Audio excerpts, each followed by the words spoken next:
And I'm doing developer relations at Neo4j, so that means I help all the people in the world to be happy and successful with whatever they want to build with a graph database. And it's been really cool. So what's really exciting for me is all the people and projects that build really cool stuff, because you can't anticipate all the things that they do. So it goes from building GitHub recommendation systems for people joining GitHub projects. It goes to life sciences, where people build protein databases to do cancer research, for instance. There are people that do logistics application, where they do routing or customized routing for other people. And then, as you've seen, only last week or 2 weeks ago, the journalists of the ICIJ also use Neo4j for the Panama Papers and Paradise Papers investigations. So there's a lot of cool stuff that's been done, and it's really nice if you can help the people build these applications and get the data in and work with this data. And today, actually, I wanted to talk about something that's actually quite simple with a graph database, which is recommending things. So when you build let's say you build a retail system, or you build a song app or something like that, you usually want to have your users, I don't know, buy something or listen to something or watch a movie or something like that, but then you want to recommend them a next action, right? Or if you have a social network, you want to recommend them stuff to keep them engaged on your platform and keep them kind of busy and make them happy and so on. And that's why recommendations are quite ubiquitous today. So whenever you buy something on Amazon, or if you listen to a movie, listen to a song on Spotify, or you watch a movie on Netflix, or whatever you do, even if you just go to your local municipality, they recommend you to something to do on their pages, right? So, and that's something that's actually not hard to do, and there are different ways of doing that. And today we want to talk a little bit about the ways of doing this. I want to start with a small introduction to Neo4j, because I don't know, I haven't asked you all, have you used Neo4j before? Have you used Neo4j before? Cool. So we start from the beginning for everyone, and then we take it, when you kind of have the basics, then we can look into the recommendation engine bits. We only have 2 hours, so it will be quite a lot of content, but I put the links in the end as well, and they record it as well, so you can always look it up later. And also we have a very active Slack channel with more than 6,000 people on it. So if you want to start using Neo4j, then feel free to join the Slack channel. And it's really cool, because usually when you ask, within a few minutes you get an answer, and that's quite nice. Okay, cool. So I tried to make this here work somehow with the microphone, but I don't know how it's meant to work. Perhaps we can construct something here that holds the microphone while I'm talking. Let's see. So I don't think that works well enough. Okay, cool. So I try my best to do this here. It's a little bit challenging. Okay, introduction to Neo4j. Let's see. So I presume, or let me do it this way. I presume you all have some kind of database experience, relation databases, document databases like MongoDB, something like Redis, or other databases as well. Okay, Neo4j is also a database like all these other databases, but unlike the others, it doesn't store data in tables or documents. It stores data in entities and relationships. So much like in the real world, where we have people, for instance, a person works at a company, is part of a team, they work on a project, they deliver products. When you draw this on a whiteboard, you usually see kind of arrows and circles, right? So when you discuss something, then it's something like this. And a graph database is a database that stores actually data exactly in this kind of data structure. We have entities and relationships. And that's actually quite cool, because it's a really flexible data model, but it's also optimized for complex and involved queries. So let's see. Okay.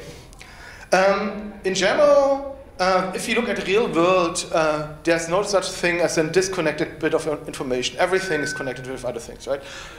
If you look at If you look at people that work at companies, that go to places to visit or experience something.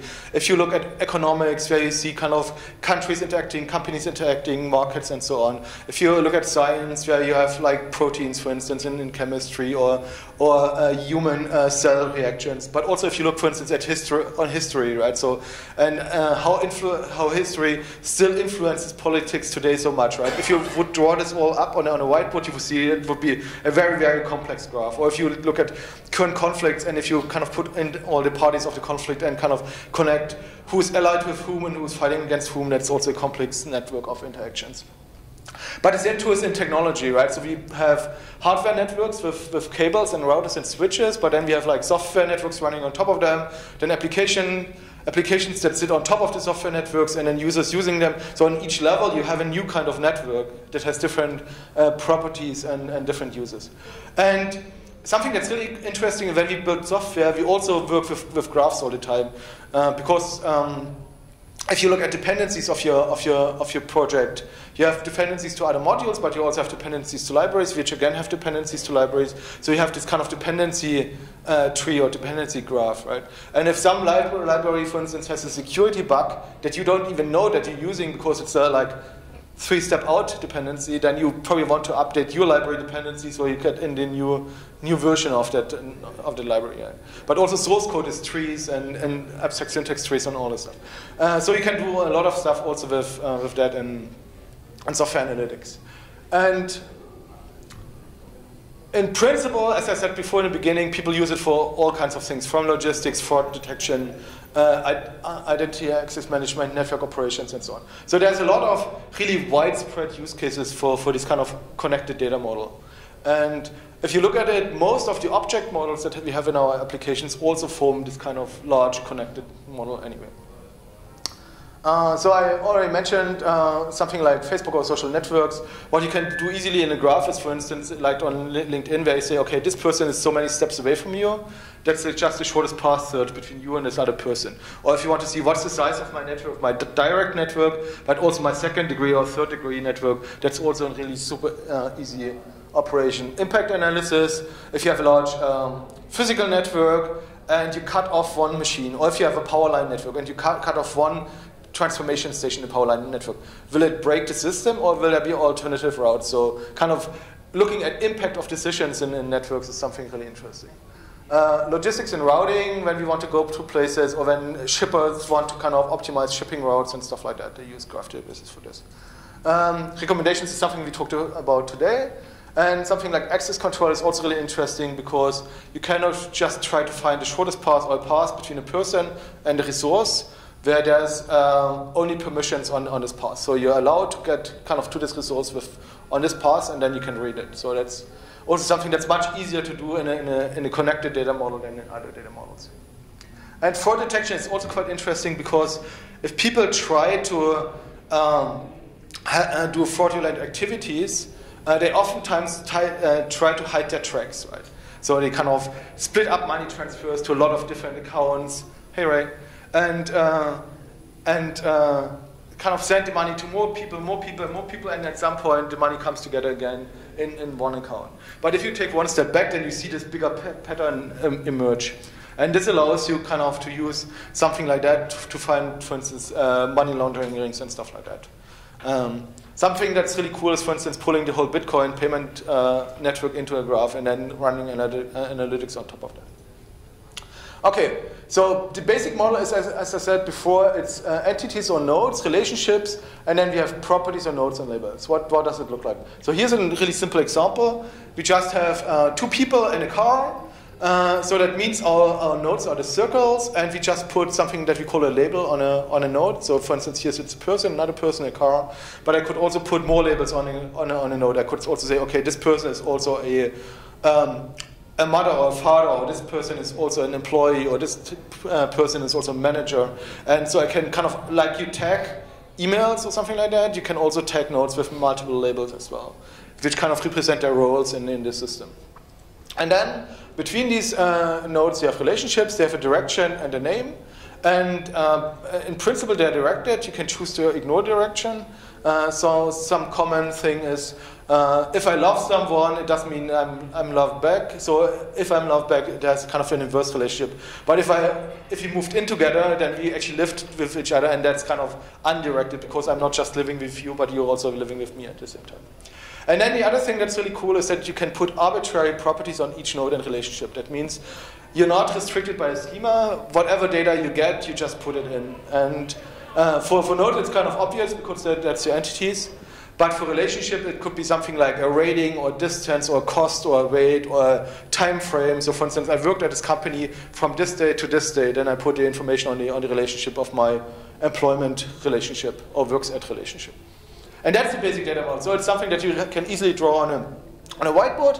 But what's really interesting is that you can put the same data into the database. So for instance, if I draw something on the whiteboard here, like this is like actors, movies, and directors, and if I make it pretty, it looks like this, then I can add some more detail to it, and then I put it in the database, and if I pull it out of the database again, it looks still the same. So I don't lose this rich model of information. Right?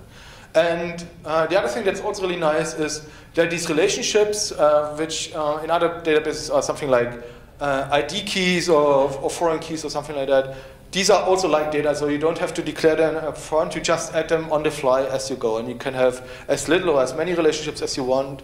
So for instance, if you represent something like Twitter, then you have some people who have like 10 million followers, and you have some people who have only 100 or 1 or 0 followers, right? So it doesn't really matter how many relationships you put in.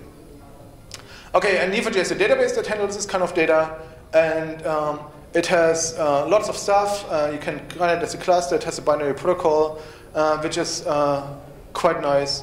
And it is a transactional database. So it's similar to relational databases. It has transactions. Because if you look at the data structure, so we have nodes and relationships between them. That means whenever I change data in the database, I actually want to have a complete change. I don't want to have a partial change. Because if I had a partial change, I could end up with, for instance, a relationship pointing to nowhere because the other node has not been written to the database. And that would be like a 404 in the web, like a broken link. And that's why NiaJ is also transactional, like relation databases as well. And it's built for graphs, so it doesn't sit on top of another database, but it's kind of top to the bottom from file system management, memory management, down up to the query engine, query language, and UI. It's all built for this kind of graph data model. So because there are other databases that kind of take a, let's say, a document database and put a graph layer on top of that, that's a different approach. And for Neo, it's a complete graph database. Yeah. How does scalability? So you can run it as a cluster. It's a causal cluster, so it's not really a master-slave cluster. So you have a core of servers that accept writes, and then you have a second ring of servers which are kind of cache or heap replicas that you can use for these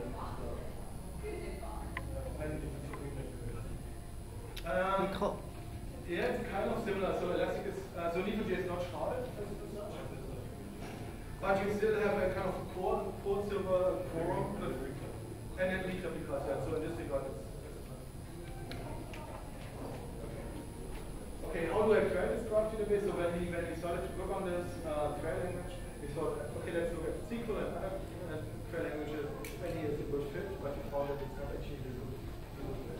What we wanted to do is something that's as cool as a whiteboard to kind of draw your graph. So what we actually did, we wanted a new query language, it's called Cypher, and it actually uses ASCII art patterns to write your query.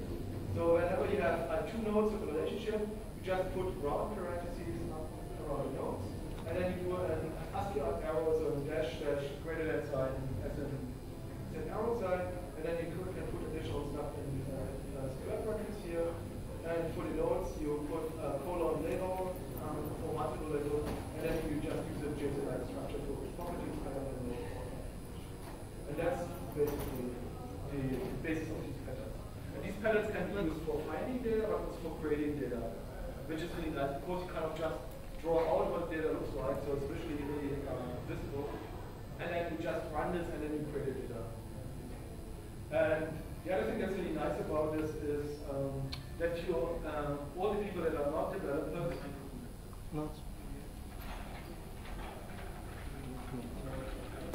Hello. All the people that are not developers can still read these queries and can give you feedback, except if you would compare that with another query language like SQL, you have lots of joins, and then between the joins you have tiny pieces of domain logic. And here you see really what it looks like. So, and something happened with my pointer. Oh, my computer. Oh, it's the network. So it's the internet that hangs. So as I said, you can also use the same pattern for create. I think I have to zoom out a little bit. For create, so I just take the same pattern, put a create in front, and then I can create data. And if I want to find this, it's really annoying. If I want to find this data again, then I put a match statement before that and return and give certain parts in my pattern an alias or variable, and then I return this variable, and then I get it back. And that's kind of how graph queries work. A really simple example for this is that this looks again. So you might remember Facebook's graph search, where you can say, okay, friends of mine in New York that like sushi or something like that, right? So you have a person network, so you have Philip, Andreas, me, and you have 2 sushi restaurants in New York which serve this cuisine sushi, right? So which is pretty easy to understand. And then the question is, how can I take this kind of natural language search here and turn it into a graph query? So what I do is basically I take like subject, predicate, object parts of the query and turn this into these patterns. So I have a person who's a friend. So that's these are my friends. This is kind of my friends. Then the friends like the restaurants. So that's restaurants my friends like. Then restaurants is located in location. Restaurants in New York. And then restaurants that serve a certain cuisine. So sushi restaurants. And then I just put in, for each of these nodes, I put in some kind of anchors or data. So Philip for the person, New York for location, and sushi for the cuisine, and then I get these results back. So that's kind of, you take a natural language query and can pretty easily translate it to a graph pattern, because you always have like subject, predicate, object, and that's kind of node, relationship node. And that's the basic of that. Okay, cool. So this was a really quick introduction to like the whole graph database thing, what it looks like and so on. Because this is a hands-on workshop, so we want to do it really hands-on. What I want to do now with you is actually to get going together. So please please go to NiaJ.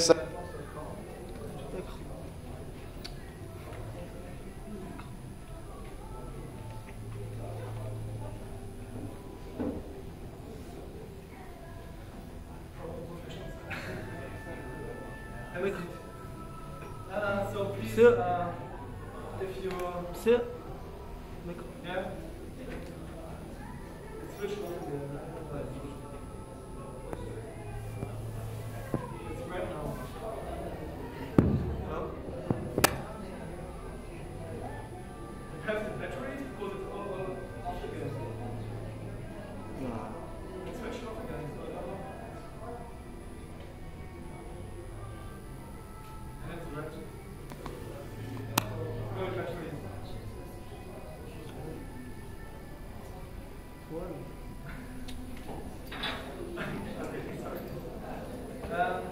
So if you go to a NiaJ Sandbox.com on the computer,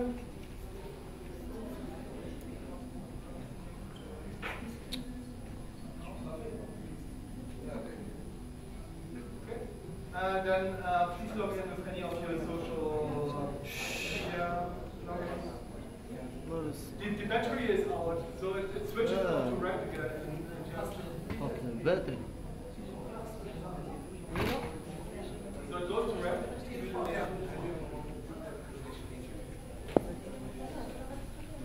See, it's red and then it switches off.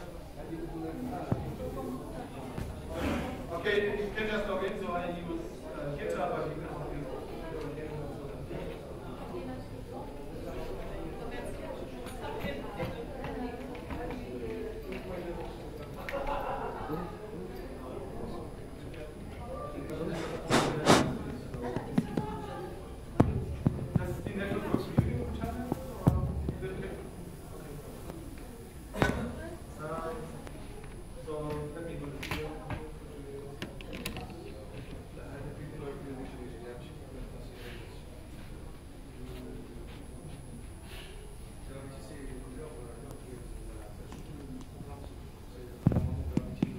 when you log in, then you should see kind of this list of sandboxes here. And then you can launch something that's called a recommendation sandbox. There's like this red one, which says recommendations that has been started because. So if you just click on it, so it will basically start a Docker instance on AWS, precede it with some data, and then it's available.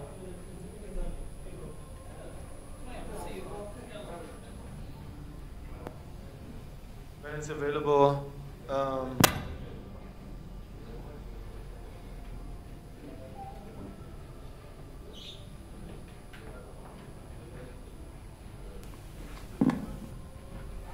you can start it. So, does this work for you all? Did it start the instance?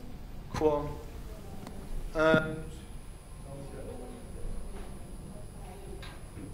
Okay, and then if you click on visit enable your browser, it should automatically log you in so that you don't have to put in a username or password initially. And then it starts the database UI, and then you should have something like this. So when you log in, then there's this red recommendation sandbox here in this list, and you just click on launch sandbox.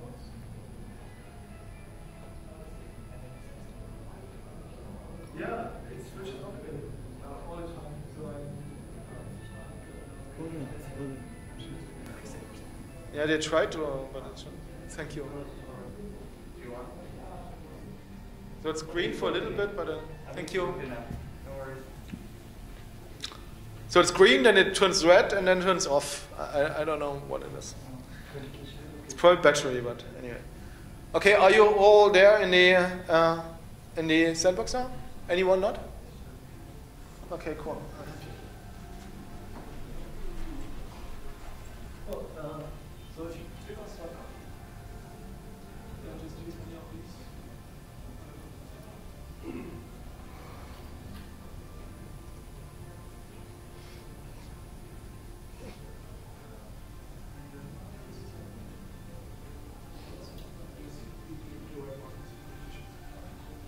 Anyone else?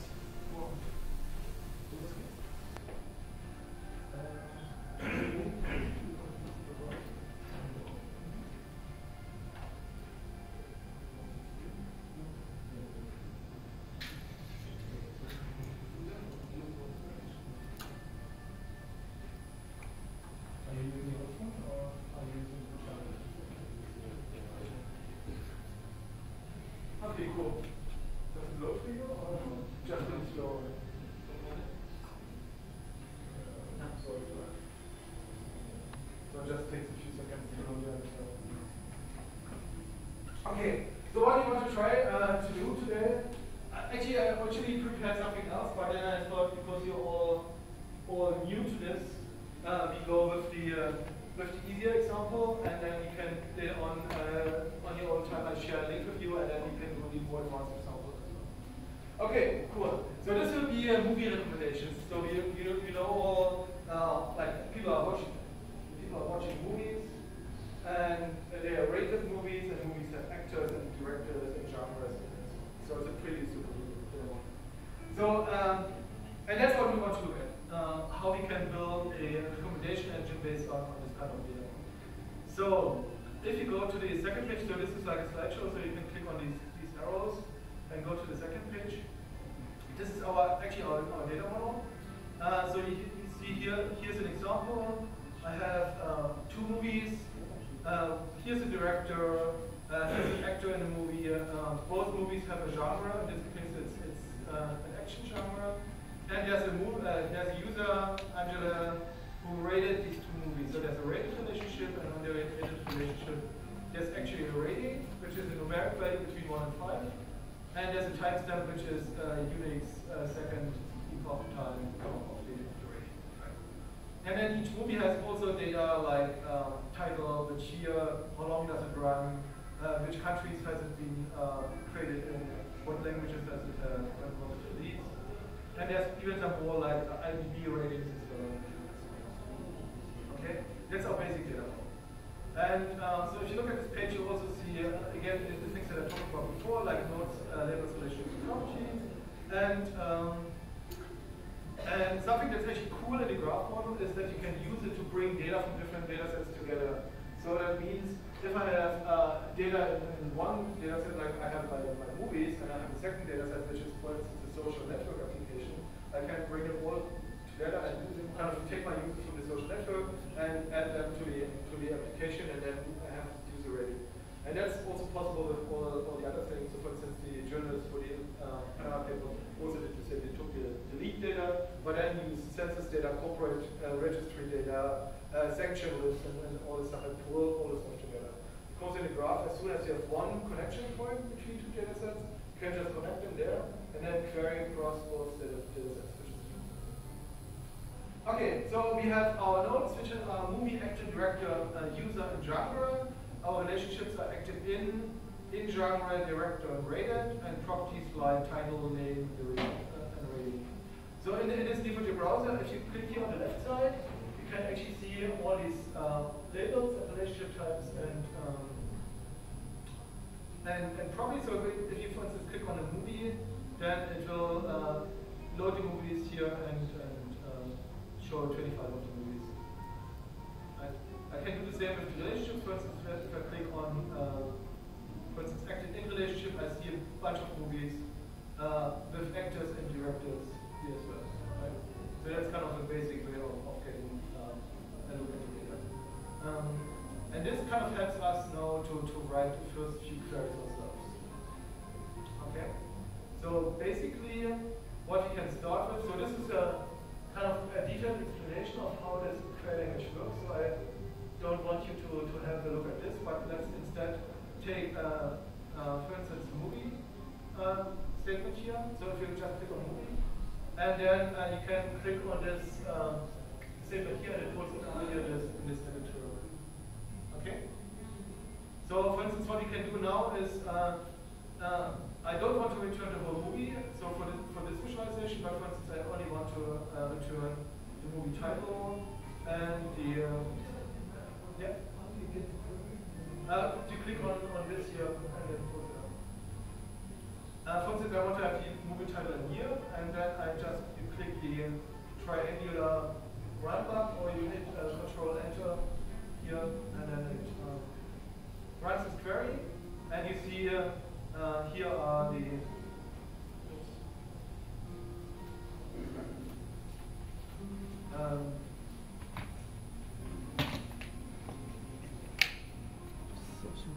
here are the results of that. So that's kind of 25 movies within here that I can also get as a tabular result.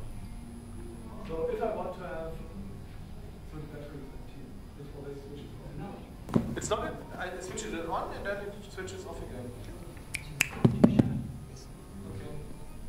But I can't hold it and type at the same time. That's really ridiculous. It's not working.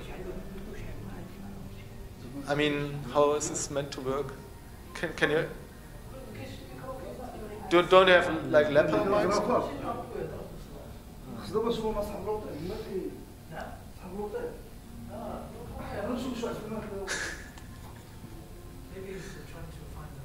Yeah, thank you. I mean, I tried, but it's really kind of awkward. So the next thing that we can do is we can actually say that we want to have a particular movie. I really need my second hand. I'm not good at typing in one hand. It's ridiculous. So what I can do is I can just add a where statement here and say where n.title, for instance, contains matrix. So I write match and movie. This is my kind of little graph pattern. That's kind of movie in round parentheses. And this n is just a variable or an alias or something like that. That you can. I could also call this like movie instead of n if I wanted to. It doesn't really matter for the execution of the query, right? So it's just so. If you did this, then you can run this, and then you see that we have actually 3 matrix movies, right? Okay, cool. So if you have a favorite movie, you can put it in as well. So for instance, I have Forrest Gump, and so here's Forrest Gump. And then you can click on it, and then you see here the red one is the genre, it's a drama.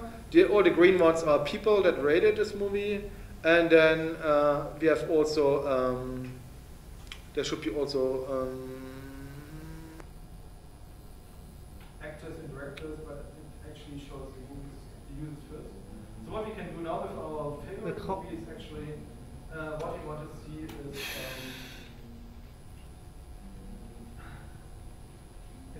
I can't type and hold the pointers and say Challenge. it's just not. Huh? No.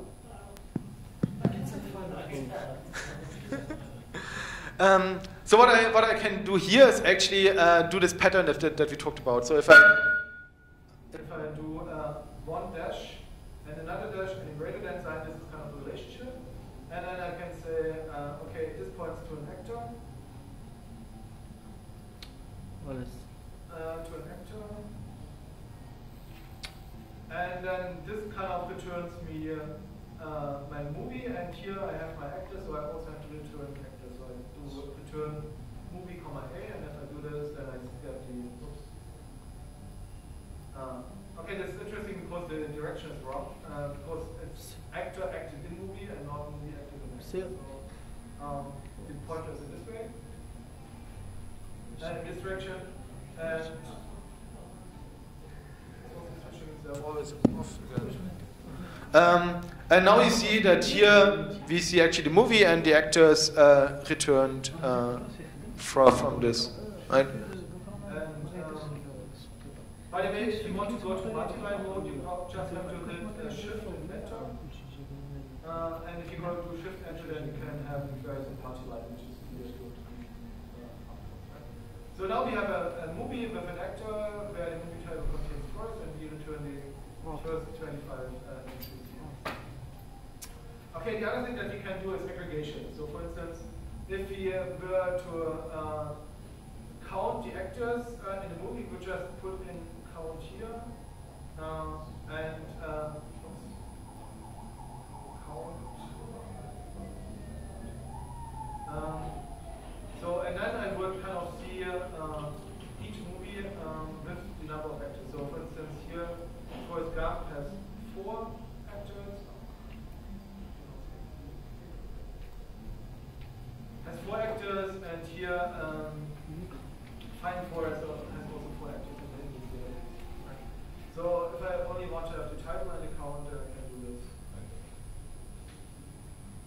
Yeah, it switches itself off all the time. So, and then when I return title and count, then I have this kind of classical aggregation stuff. What I can also do is, for instance, to say I don't just want to have the count, but I also want to have the names. So I can do collect and then name. And collect is an aggregation function which is really helpful because it turns an aggregation into a list of elements. So I can just use collect to not kind of just get a single value out of a query, but actually to get a list of elements, which is super helpful. If you do an application and you want to have, for instance, all movies with all the actors in one request, then you can just use collect, and then it's much easier to do. So and if I run this, I get the movie title, the count, and the actors. And this is a real collection. So some relational databases have a similar operator, but it does just turn it into a string with semicolons or something like that. And this is a real list or collection or array, depending on which programming language you use to talk to the database. And you might have seen that I don't have to do group by like in SQL, because actually group by is a useless clause. You don't really need it, because you can also just say, as soon as I put in one aggregation function, all not aggregated fields are automatically the grouping keys, right? So you save this work. And this counting is quite important for recommendations as well, because you oftentimes want to count, for instance, the frequency. How often has the movie been rated? How many genres do we have in common, and so on. Okay, cool. The other things that we can do here is, you already saw the limit, but we also can do order by. For instance, if I have some more movies, so I don't just have the Forest movie, but I take out the condition here and return it for all. So we see actually, let's see, 25 movies. So you see that some of them have 8 actors in this data set, So what I could do is actually do an order by.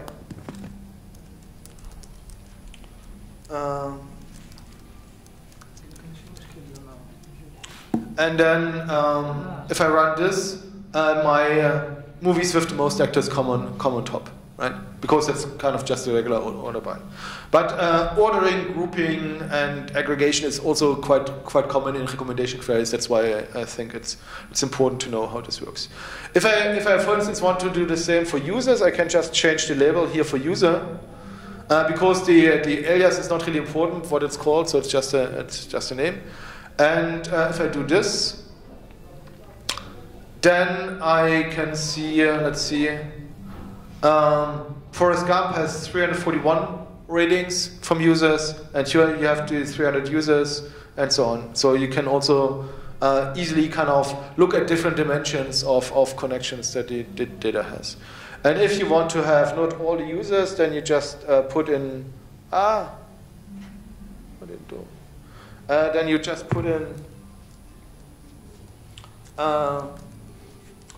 a slice of the array, and then it would show you only like 5 people off this list, kind of, right?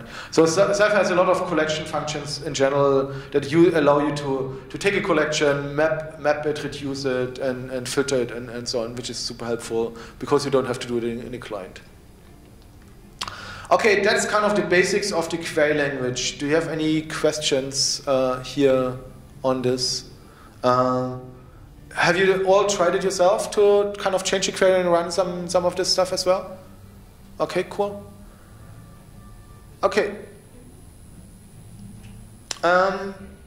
So that means we can now start with the actual recommendation things.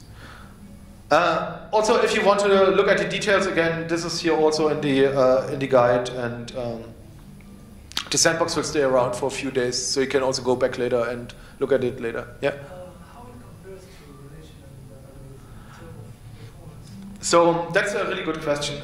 So relation databases are actually not really made for complex data. They are actually made for form data. So the first relation databases were just meant to store data from paper forms, more or less, right, in a single table. And then later on they put the join stuff on top, but it's not really well integrated. And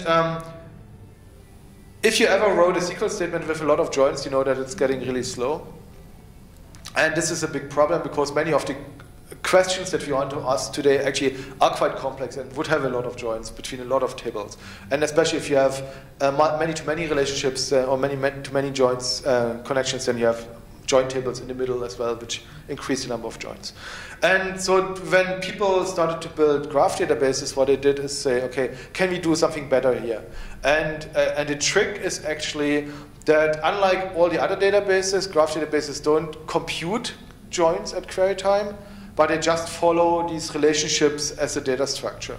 So all the other databases compute at query time joins or index lookups or something like that. So you always get kind of the costs of finding out if 2 tables or two entries are connected.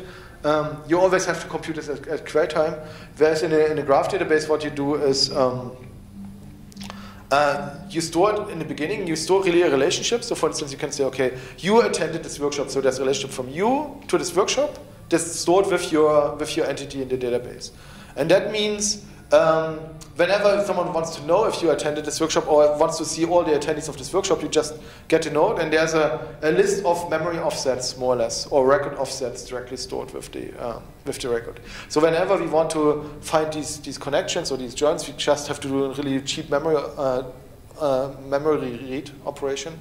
And that's why these kind of following these joins is a super cheap operation for a graph database. So NiaJ currently does between 2 and 4 million hops per second and core per CPU on this kind of data. And especially if you have more joins, it gets more expensive in all the other databases, but in graph database, because you kind of just following pointer through the graph, the performance stays constant. So we had some use cases where NiaJ was 1,000 times faster than Oracle, for instance. Right? But so for the normal use case, something like a single join or 2 joins or so, it's about the same. But as soon as you get more complex stuff where you have shortest paths or you have deep hierarchies or you want to do deeper dependency analysis or impact analysis, then you see a big performance difference coming out of that. But so for the really basic use cases, it's about the same in performance. But as soon as you add more joins to it, then it gets much bigger the difference between the two. Okay. And something else is also really interesting with graph databases, which is, if you look at most applications that we have today, they're always centered around something, either around a user that's currently logged in, or a product that you're looking at, or a movie that you're looking at, or a place, or a certain other person, or something like that. And then usually the information around for this thing that you're working with is usually located around this element, right? So a user has, for instance, his buying history, product has related products, or a product category, or if you have something like a place, you have, say, like this hotel, you could say, okay, these are all the events that are happening today in this hotel, and these are all the tracks in these events, and all the sessions in each track. So you kind of can start at the hotel as a place, and then just navigate your way to the information that you're looking for. So that means most of the queries that we do actually are local queries. They're not global queries that do number crunching on all the data. And that's why in a graph database, what's kind of nice is you start with the starting point and then you just navigate through the network. So you only load and access the data that's really needed for this query, and you don't ever touch all the other data. And so you can have a really gigantic graph database with billions and billions of entries, but for your actual use case, for your actual query, you touch only like 1% or 0.1% of the data. And that makes it really nice to work with as well. Okay, cool. So if you look at recommendations, so in general, there are 2 kinds of recommendations. One is content-based recommendations. So that means you compare elements by which attributes do they share, and recommend similar elements to the current element. So for instance, for a movie, it's something, it has the same genre, the same actors acted in this movie, it was the same director, it was the same country where it comes from. So for instance, if you're more into Asian movies or Japanese movies, then of course the country is much more important for you. But if you just do US Hollywood stuff, then it doesn't really matter, right? And so that's kind of content-based, right? So which kind of attributes are shared between 2 elements, and you use this for recommendations. And here's an example query. So it takes a movie, and it just takes the actors, directors, and genres. And kind of this star syntax is interesting because it says just this: go out 2 hops along this line, right? So it would go to the actor, and then another hop to the next movie, or it would go to the genre and another hop to the next movie, or it would go to the director and to another hop on to the next movie, right? And if you run this and go to the graph view here, then you can actually see this is our starting point, and here's the content that you share, right? So this the yellow ones are actors, and the red one is the director. So all these movies that you can see here actually share these actors and directors with this our starting point, right? And if you have things that where they share multiple things, then we can actually use this for a recommendation. Okay, so we go into more detail in that later on. So the other type is collaborative filtering. And collaborative filtering is this traditional things. Customers that bought this item also bought these other things, right? So which kind of is, it sounds really basic, but actually what it does, it finds a group of people that are similar to you, right? So that means whatever your activities were, whatever your interests were, other people have similar interests than you, right? So oftentimes in IT, it's kind of the nerdy stuff like role-playing or science fiction or fantasy or something like that. So we know we're all kind of all in one group of people, right? So you have also other people that are, for instance, more outgoing, that go do a lot of hiking or nature stuff or a lot of travel, and so that's another group. And depending on which group you are while looking at something, you can kind of infer that stuff that you're interested in now here And other things that the same group of people which have the same mindset of you are also interested in, there's a big overlap between these, right? So if someone is interested in, let's say, computer and technology, and other people that are interested in computer and technology are also interested in science fiction, then there's a really high probability that this first person is also interested in science fiction, right? Of course, it's on a bigger scale, so you don't do this on a single attribute, but on multiple attributes. And that's collaborative filtering. They also call it like the wisdom of the crowd or something like that, right? So because you can use this quite easily. And something that's important to know here for collaborative filtering is that it only works really well if you already interacted with the platform or with the application for a bit. So if you already watched movies, or if you already bought something, if you are really a new user which has never done anything, then you have a problem. That's also kind of the seeding problem. How do I start with that? Exactly. And there you just look at something like then content-based similarity. So I say, okay, for the item that I'm currently looking at, what is similar to this? And then when the user starts to interact, then you kind of collect information about their behavior. And the more information about their behavior you have, the better you can do the recommendations. And here in our example, we have ratings as the user feedback. And here we take a movie, Crimson Tide, which has been rated by one user, which rated another movie. So that's kind of people that watched this movie. So rating is kind of synonymous with view here, right? So they viewed this movie. And these users also viewed another movie. And then we take these other movies. And here you see, here is where the aggregation comes in, right? So we count the frequency. How often has this other movie been watched by other users, right? So we're looking at the current movie. But then there's not just one user who watched this and this other, but there are multiple users who watched this and this other movie. And then we order it by this count descending and give us the 25 or top 5 or whatever. So if I run this, then I see, okay, what's most similar, or what's been, not most similar, but what's been most watched together by other people is Forrest Gump, Dance with the Wolves, Pulp Fiction, and so on, right?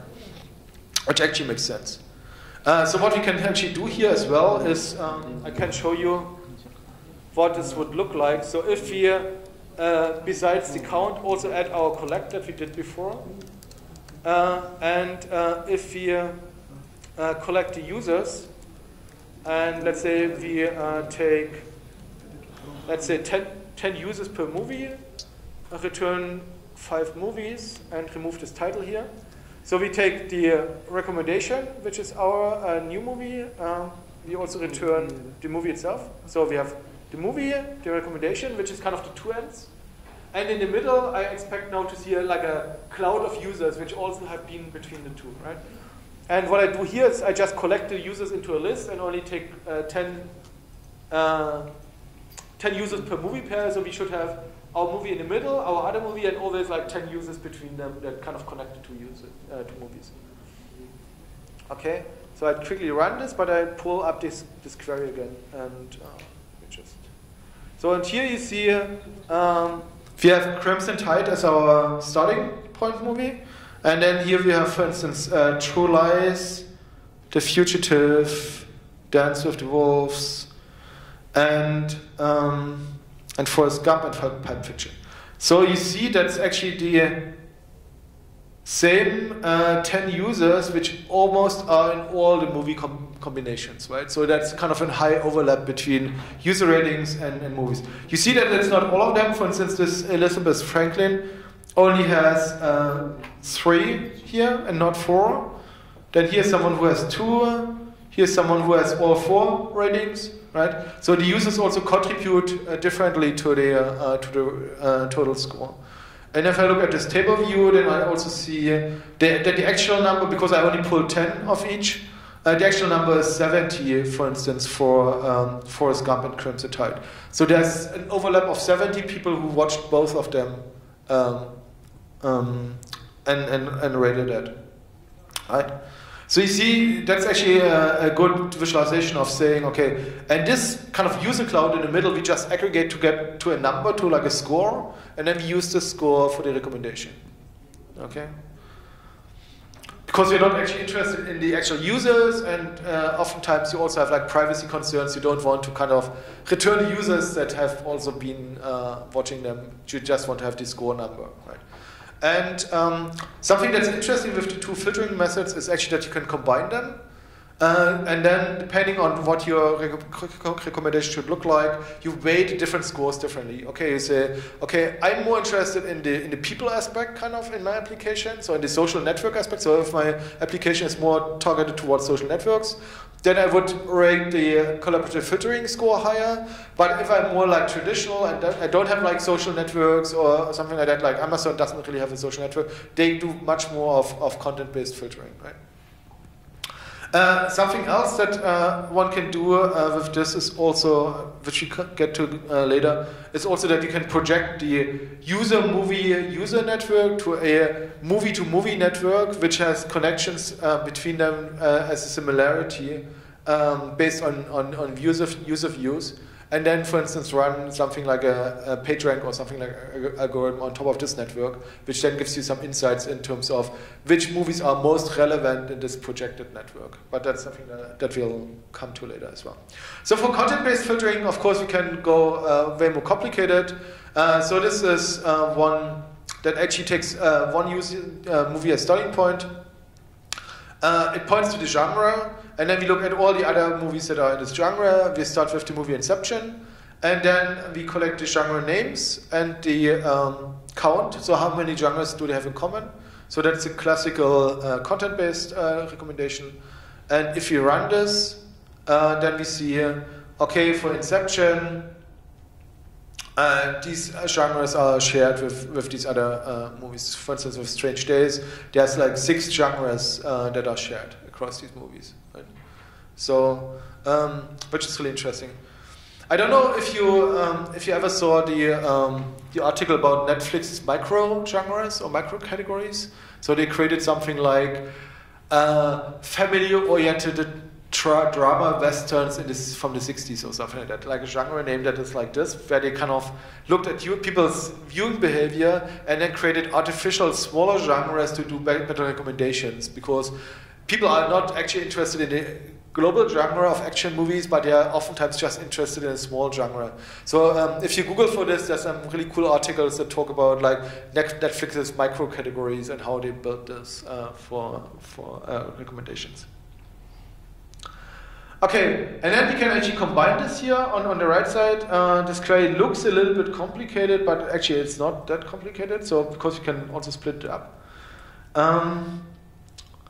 So what do we have here? We have a user who viewed a movie. Okay, and this movie is in a certain genre, and other movies are also in a genre, right? So this is kind of, this bit is actually what we just did with a single movie, but here now we do it for all the movies that a user watched, right? So every one of us watched, I don't know, 1,000 movies also in our lifetime, right? So, and this is all the 1,000 movies, and for each of these movies you get the genre overlap. And what's actually important for recommendations, because you don't want to frustrate your users, is to say, okay, this is something that the user has not seen yet, or the user has not bought yet. Especially Amazon is really bad at this sometimes, because you just bought an expensive camera or something like that, and then they recommend you the same camera at half the price or so, which doesn't make you happy, but rather frustrated. And you don't want to do this, so you really want to be sure that you don't recommend stuff that person had already seen or bought or stuff like that. So always filter this out. That's quite important. And this is basically just saying this pattern here between the user and the recommendation should not exist, right? So it's actually, you can almost read it like English. So this is our recommendation movie, and the user should not have seen the movie yet, right? Okay, and this bit looks a bit complicated, but that's actually not part of the recommendation. That's just for the visualization. Because when we run this query, we actually here get a breakdown on how does the overlap break down per category, right? So we have this user, and for each of the recommended users movies, it says the total score is 37 in terms of genre overlap. And this here in the middle only shows us what's the breakdown, how much did each genre contribute to this to this recommendation. So for instance, here for rubber, comedy with a 10 contributed most to this score, right? So we just create, so square brackets here are just a list or array, and we just take the genre name and the count for this, and then we take the recommendation title, get the scores, kind of all of these 2-element lists into a score components, and then we just run a reduce, kind of a sum operation on summing up all of the individual scores, right? So this could also be just, if we change this to be something simpler,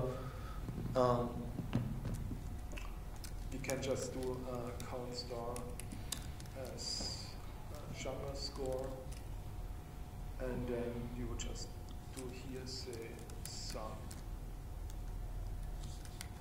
So it's probably easier to understand. So this collect, and this here we can actually turn into an object which might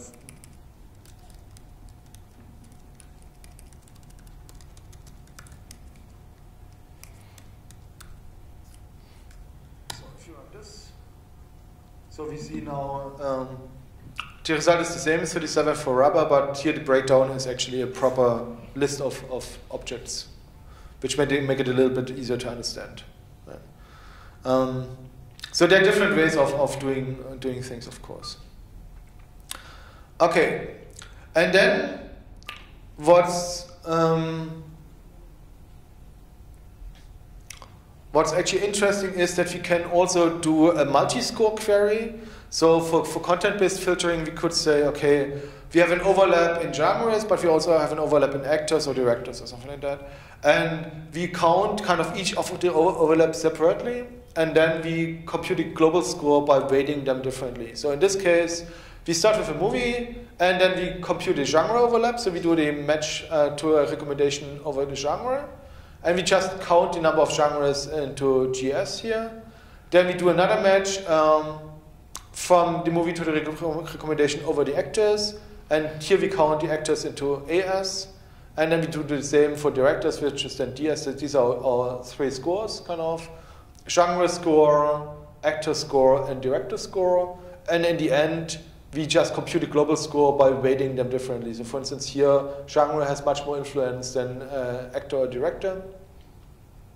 And this is something where we can also work on our scoring mechanism to say, okay, we want to have this have more influence than that, and then we can also run, for instance, A/B tests on which computation of the score makes more sense for our users, where do we get better retention or better click-through rates or stuff like that. So we can also run an A/B test with like 5 or 10 different scoring mechanisms, and then use that for the different users and see which one actually works best. Right? So if you run this, then we get kind of a computed score, and we could actually also, let me do this, just return the individual components. And here you see that they all have overlap only in genres, which is really weird. Or because the genre score is weighted so high, the other ones actually don't show up in the first 25. So if I pull down the genre score to 2x, then we see here, for instance, that there's an overlap of 1 in genre, but 2 in actors. Or down here we have 2 genres, 1 in actors, and so on. So we see that kind of the individual bits contribute differently. So this is a bit skewed in this data set because it doesn't have so many actors in there. So if it had the full cast of the movies, then it would be completely different. But here, each movie only has like 4 actors or 8 actors or so it's not representative in the end. But this is kind of a typical thing that you compute different scores, and then in the end you basically weight them differently depending on what you want to do.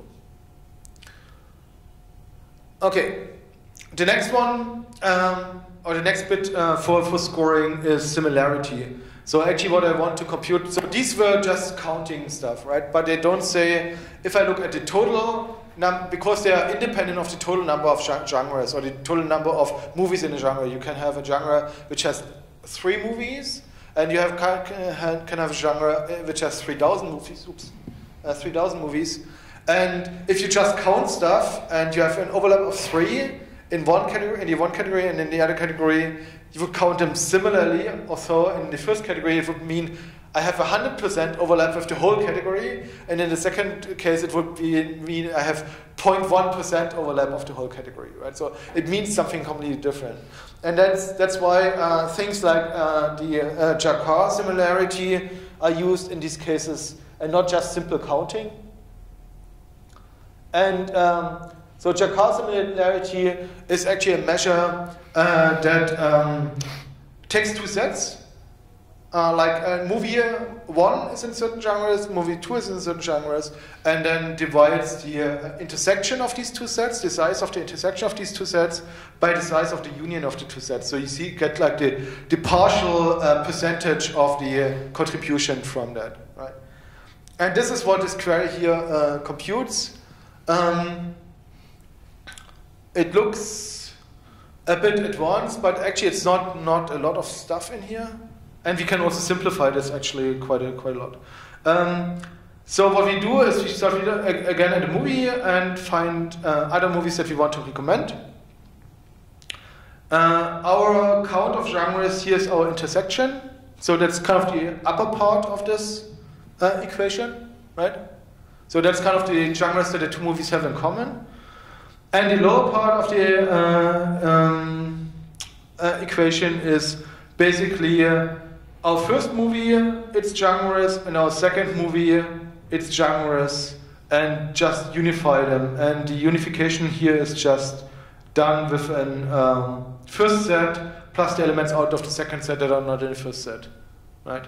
So, and then it just computes the intersection, which is already a number, because we count this, and the size of the union, because the union is currently here in a list of names, right? And what you can actually do here is also return the individual bits.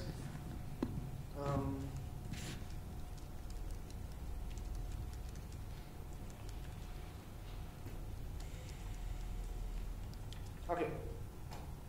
So we run this, and then, oops. Oh, S1, S2.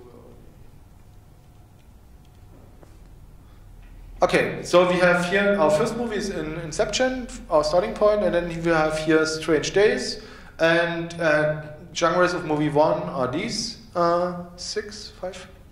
Genres of movie 2 are this set. The intersection size is 6, so they share 6, and the union is also 7 or something like that. 2, 4, 7, right? So it's 6 by 7, it's 0.85, right? So they are quite similar in terms of genre overlap.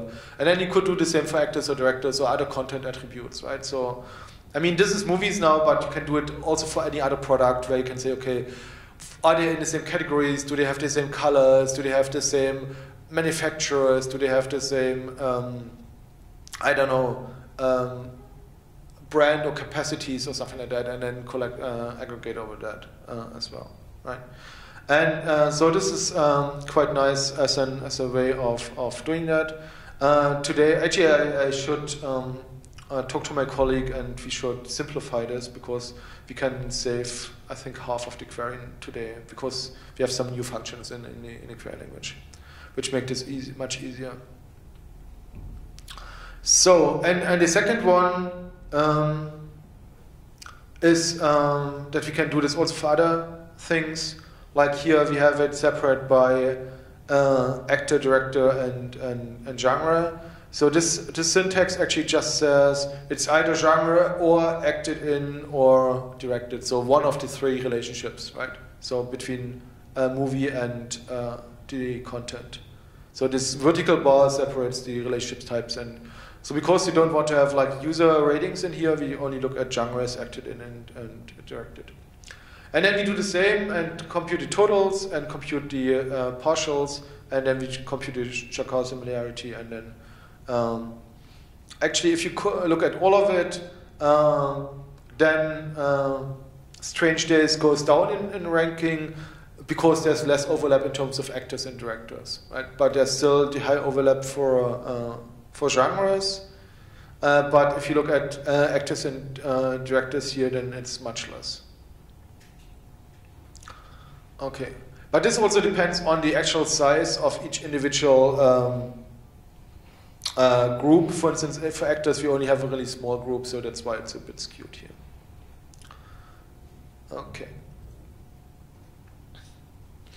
So, and if we now took this data, please add, in the first query, please add a limit of, let's say, 50, because there's a JavaScript bug in the UI. If you return 300 or more, it runs into JavaScript error, and you have to fix this first. So this is these are just ratings of a user, right? So we have a user, and they have ratings. So this user actually has in total 423 ratings of different movies. We can visualize them, but we can also, for instance, compute the average of the ratings, and we can also compute some other stuff. Let's see. We can count here how many ratings were there, and we can also, for instance,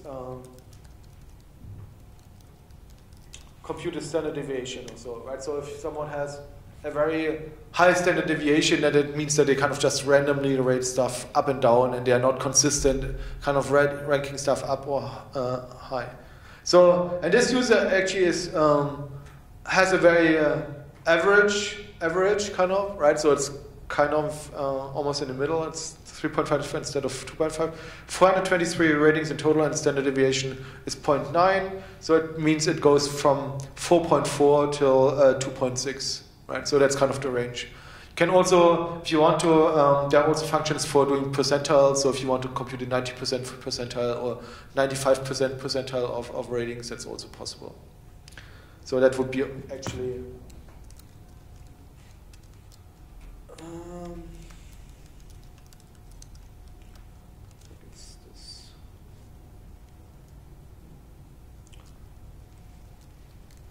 So I mean, ratings are not so distributed. So you see, 75% percentile is 4, and 90% percentile was 5. So all of them were then positive.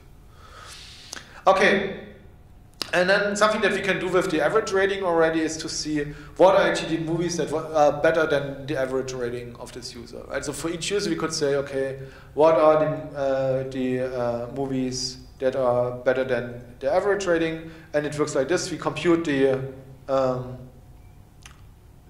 ratings of the user, we compute the average for the user, and then we look at the movies again and say we only want to return those that have a rating which is larger than the average.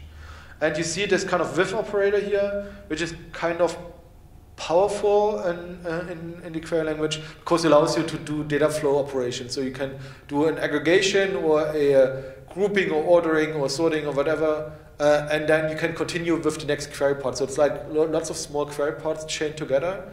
And this allows you to do some matching, some computation, then you go out again and match again, and then you compute again, and then you can do it several times, so you don't have to go to the client and do round trips, but you can do it all in one query. So we have our user here, we get ratings, we compute the average of the ratings, and then we only show the movies that have more than the average, which is still 200 movies in total. So more than half of the, or about half of the movies are higher than the average, which kind of also makes sense, right? So, but what we now want to do is actually the real collaborative filtering. That means we're starting with a user and then say, okay, this user rated a movie, and other people rated this movie too, and which other movies did these people rate?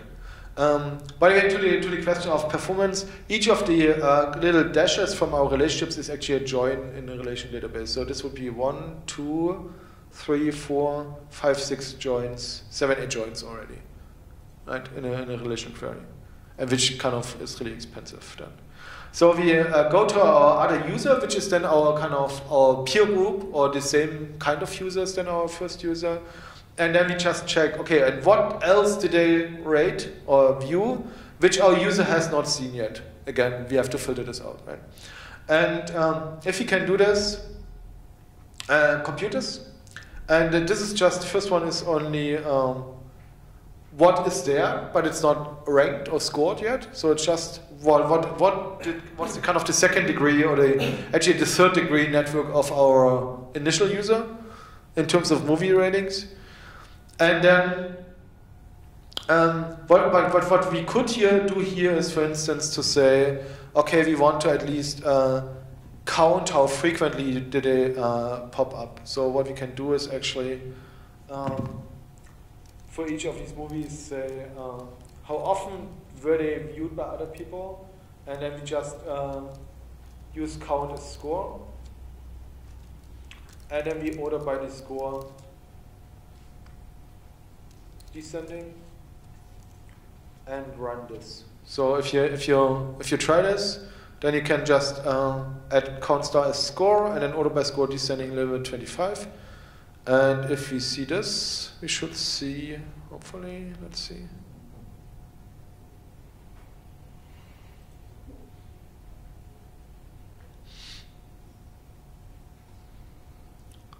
So is this the network again?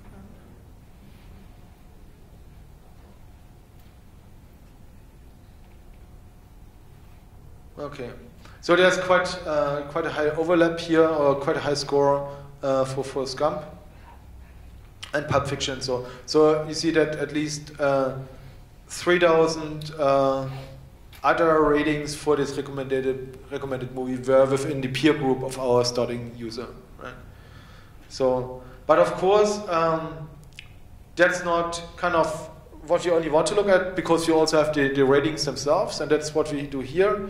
So we just say, we compute the average rating of our initial user, and then say, okay, actually you only want to see movies that have a better rating than our average rating for our initial user, right? And then you get the movies,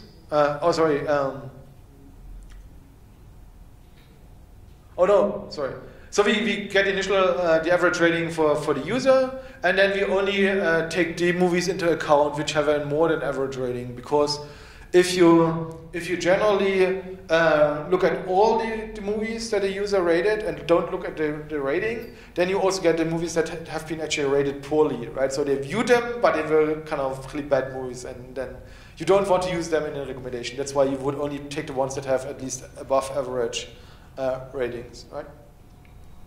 And for these movies that have above average ratings, we grab the genres, and then from there we look into other movies that have that are in these genres.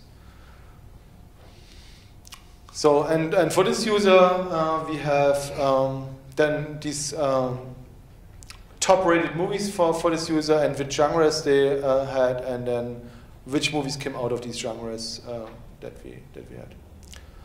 Something that's interesting here is when you do the collaborative filtering based on rating, actually you can still use the badly rated movies, because you can say, okay, a movie that I rated badly and another person also rated badly is actually a similar taste as well, right? So if I don't like stuff or I like stuff, as long as the other people don't like the stuff that I don't like and like the stuff that I like, they're more similar to me than if I only look at the good things, right? Because then you wouldn't say anything about the distaste, right? So you could have an overlap with another user in the stuff that you like, but you could have a complete disparity in the stuff that you don't like. So you would get recommendations about things that you actually don't like, but the recommendation was actually triggered by stuff that you both like, and the non-likes were not taken into account. So it's better to take the full score into account.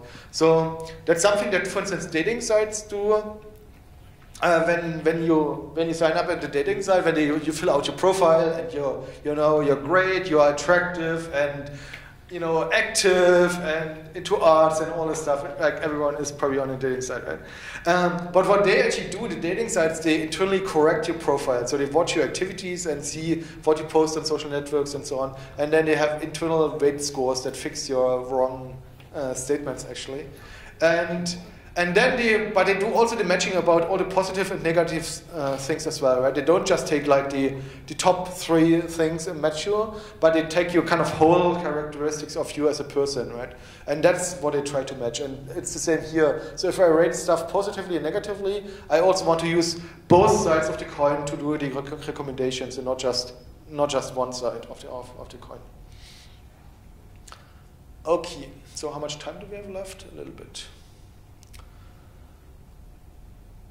Okay. So there are lots of other similarity metrics. One that's kind of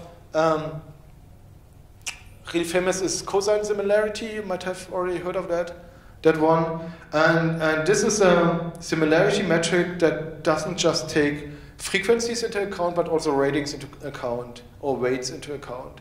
And basically, it does a cross product of the ratings. So you have always pairs of elements, right?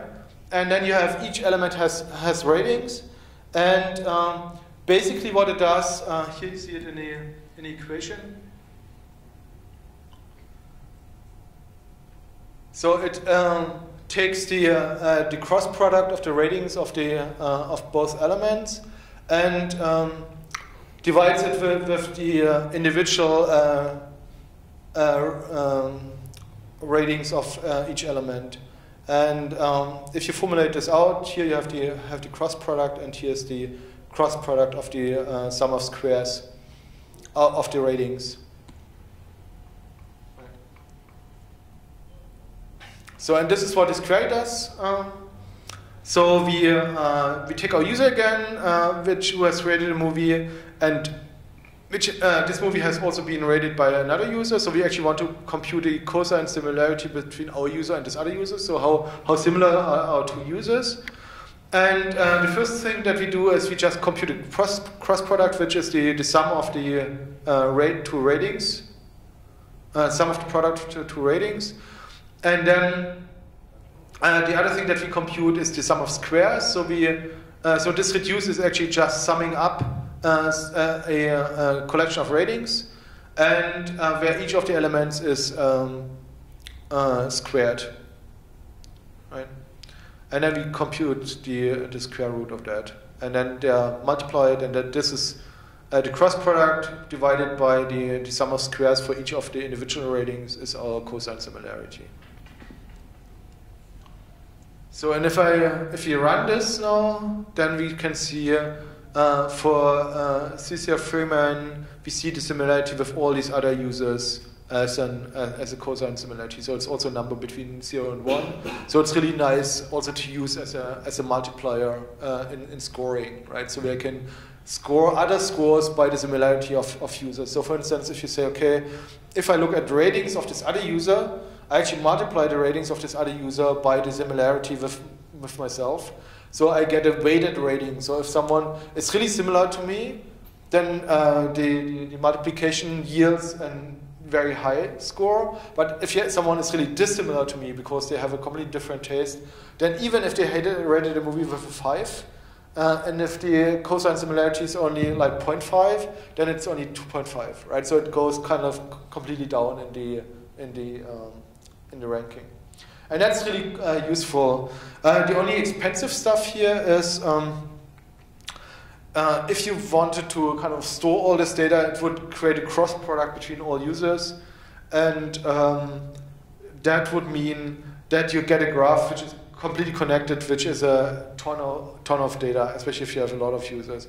And that's why you do is you only create similarity relationships for above a certain threshold. You say, okay, everyone who has at least a 0.9 similarity or so, you can create a similar to relationship between the 2 people, because then these are ones that you actually want to use in recommendations, right? And all the other users you can just ignore. So you just take the users which are very similar to my current user and use their ratings for future recommendations. But of course, by the way, a word of caution, you can also kind of overfit recommendations so that someone stays in the same bubble all the time. And that's why you usually mix in some random stuff as well, so that they at least get the chance to see something else than the stuff that they've been watching for 10 years or something like that. Right? So that's always useful to pull in some randomness, at least for like 1 or 2 elements of your top 10. Definitely makes sense. Okay.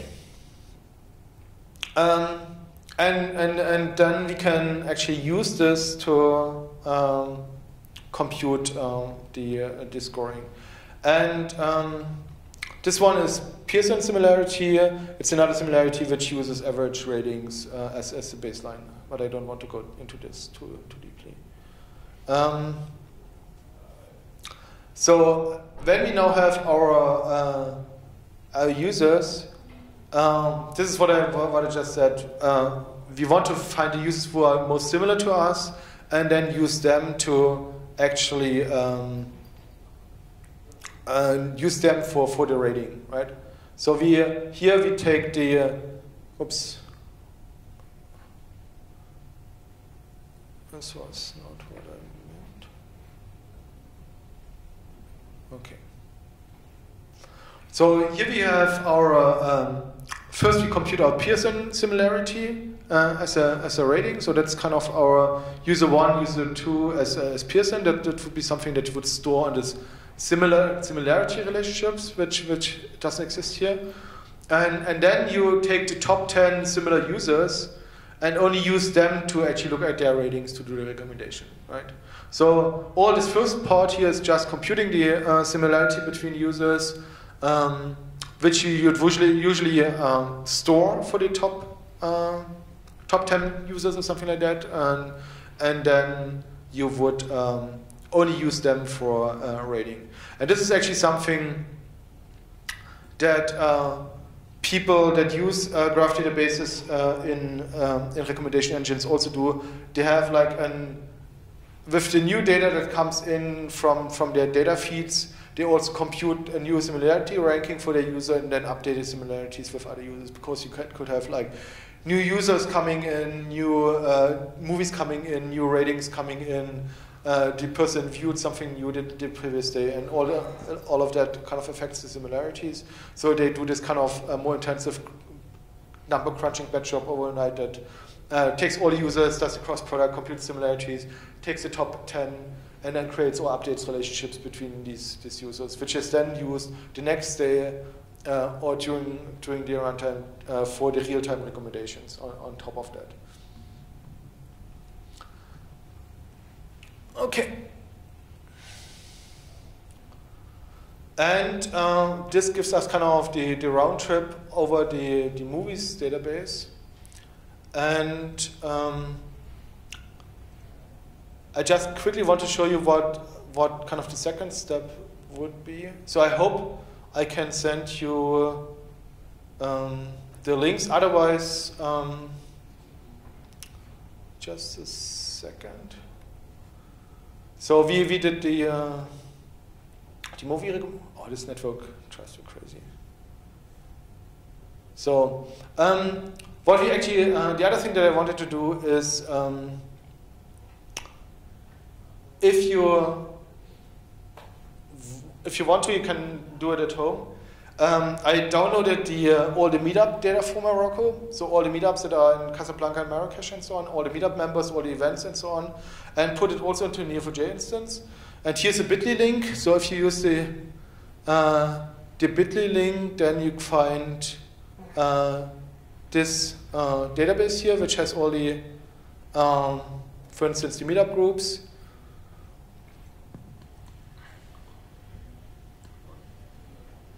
So you see these kind of different meetup groups in Morocco, and all the members and all the events that they do, and all the RSVPs when someone RSVP to an event, and all the topics per group and so on. And there's actually another training guide that's called which is also in the link, HTTP guides.com/reco. So if you run this on the Sandbox, then you can do something similar as we did today for the movies, for meetups and meetup events. So you can write recommendations for yourself or your friends or so to say, okay, these are kind of interesting meetup events that I want to go to, right?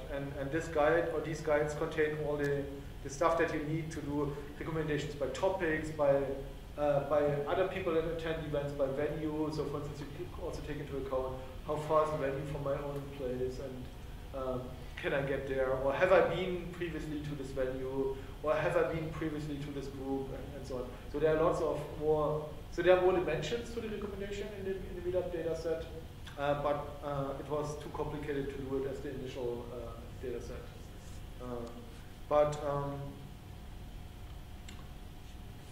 So we do on the meetup stuff. We do group recommendations. We look at member interests and infer interests. So people, for instance, that didn't kind of on meetup.com, you can kind of specify topics that you're interested in. But if you didn't do that, you can also just look at the events that you participated in the past and look at what are the kind of top intersection of topics of these groups that you've been at, right there, and then just infer your group. We do event recommendations, location-based with venues, look at my previous behavior, look at my friends, which is kind of the social graph. So although meetup.com doesn't have like explicit like friendship or social network features, what you can do is if you say, if other people attended the same events that I did several times, the probability that I interacted with them or that the interests that are similar is pretty high. So if you say, okay, if we jointly attended the same event like 7 times or so, then that means that we have a kind of a common joint interest there, right? So we can treat them as friends in quotes, right? And then you can use this as a friend to say, as a friend recommendation to say, okay, what are the events that my friends are going to that they have RSVP to or something like that, right? So that's kind of another recommendation. And then it looks into scoring of recommendations. So all this stuff here, so you can either take a picture of that and actually let me put in here.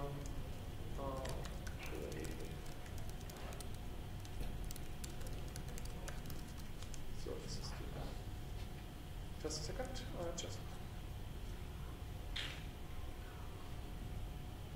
Will it load or will it not load? Ah, yeah.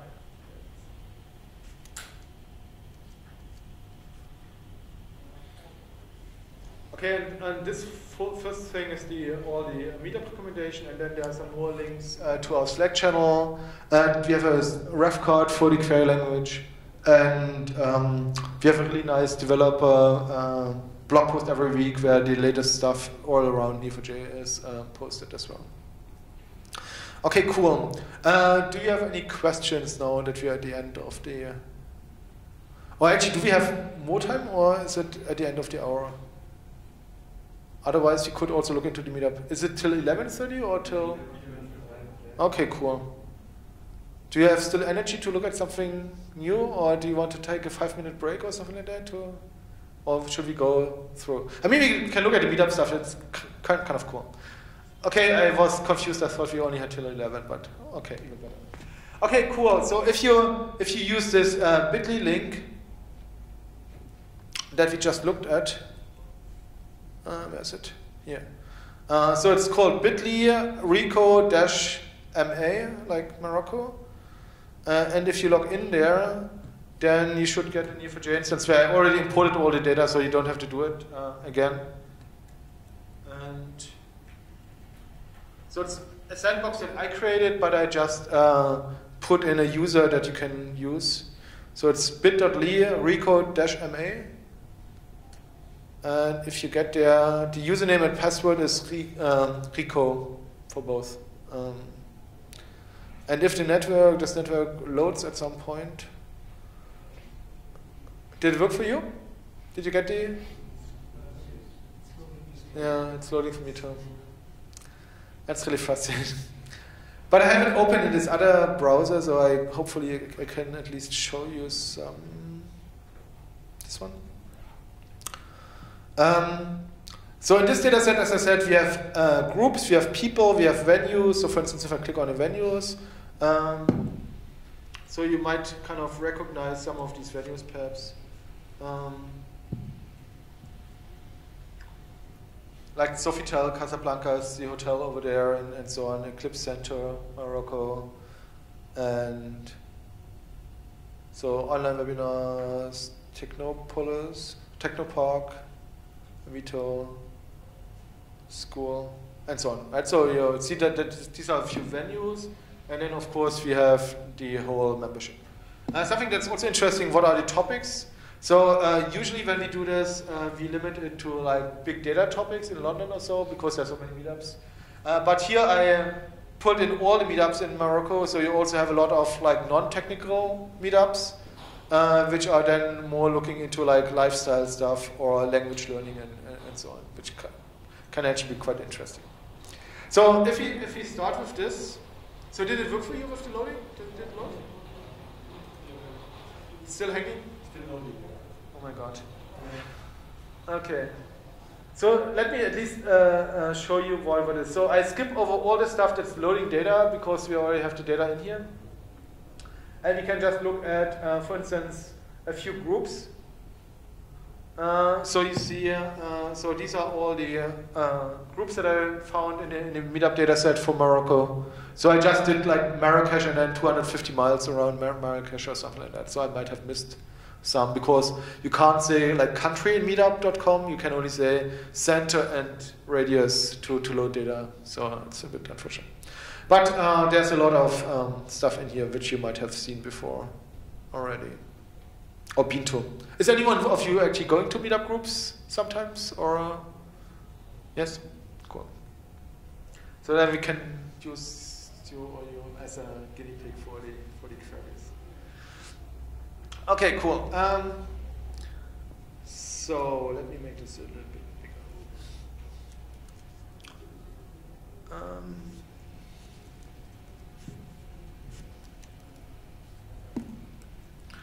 Okay, so we have our groups in here. Then we have our topics in here. And if I look at topics, so each group usually has a bunch of topics. So here is a language group, for instance, as the first one. Let's increase the limit to 100 or so.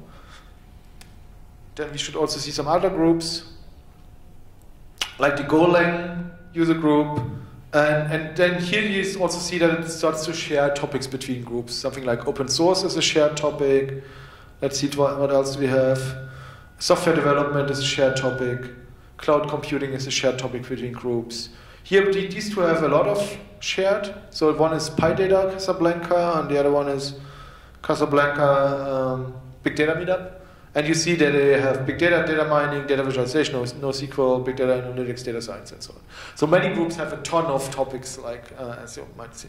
So this is topic data that we could load into the database. And what we can do now is actually start with a recommendation. So this one takes a group where the group names contains what's the topic that you're interested in, or a group that you're interested in, or that you've been at. Okay.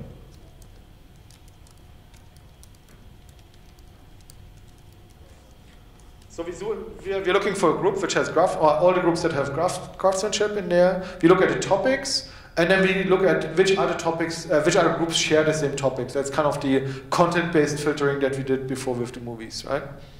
And then we count them and look for the highest overlap. And we didn't find anything, which is frustrating. Oops.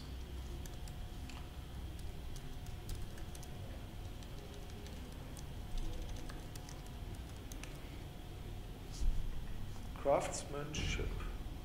Is it in a group name, right? Because it's used in a craftsmanship. That's why we didn't find it. Ah, okay. Ah, cool. That's a good one. I like that. So okay, then let's run our previous query here again. And just look, let's for graph.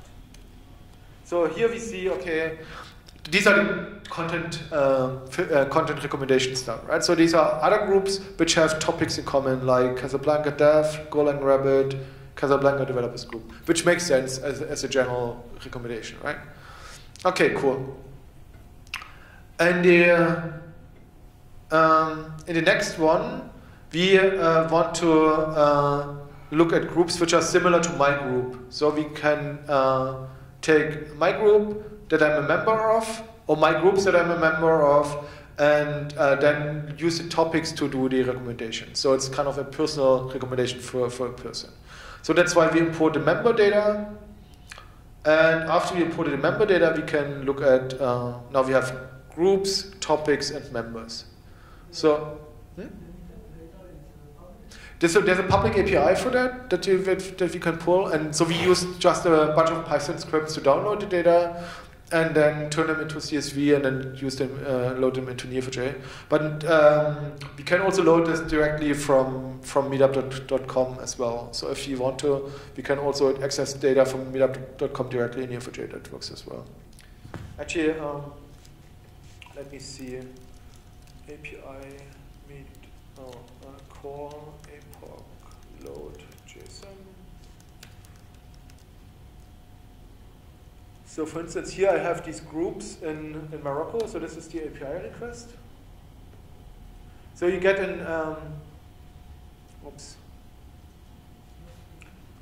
you get an API key.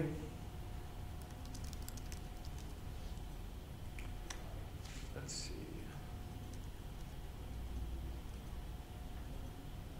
So we have to get an API key and put it in, and then you get all the meetup data. And then what I can do in NiaJ is also just take this URL and put it in here. Then loads the data from the API. And it's a bit slow, of course, because it's the network. And then I get the results back. So because I used like a really high range, 400 miles, let's say if you do like 200 miles or something like that, it's probably better. It's not so much. Of course, you don't want to have groups in Spain, right? So here we have a web design Casablanca user group, and then what I can do in NiaJ is actually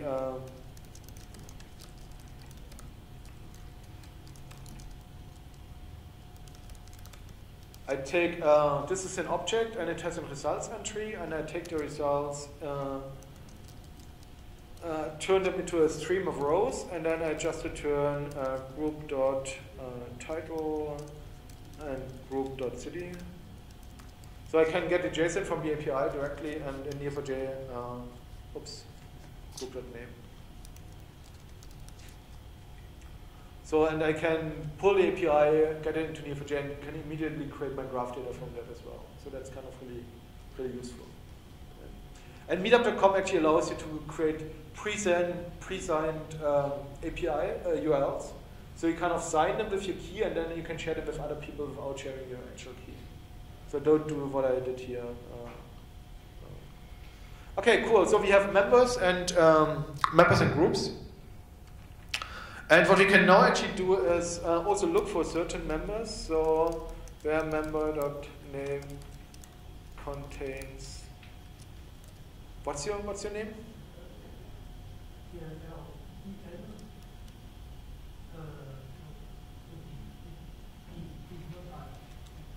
EL?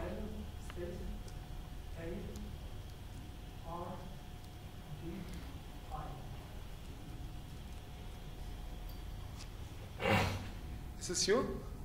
And these are your groups, right? So all the data is in there. So we can use your groups for recommendations now, because that's our next thing that we want to find people.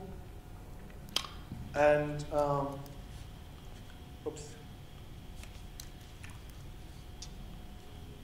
So we can look at this query. So this is pulls person, a member, finds the group.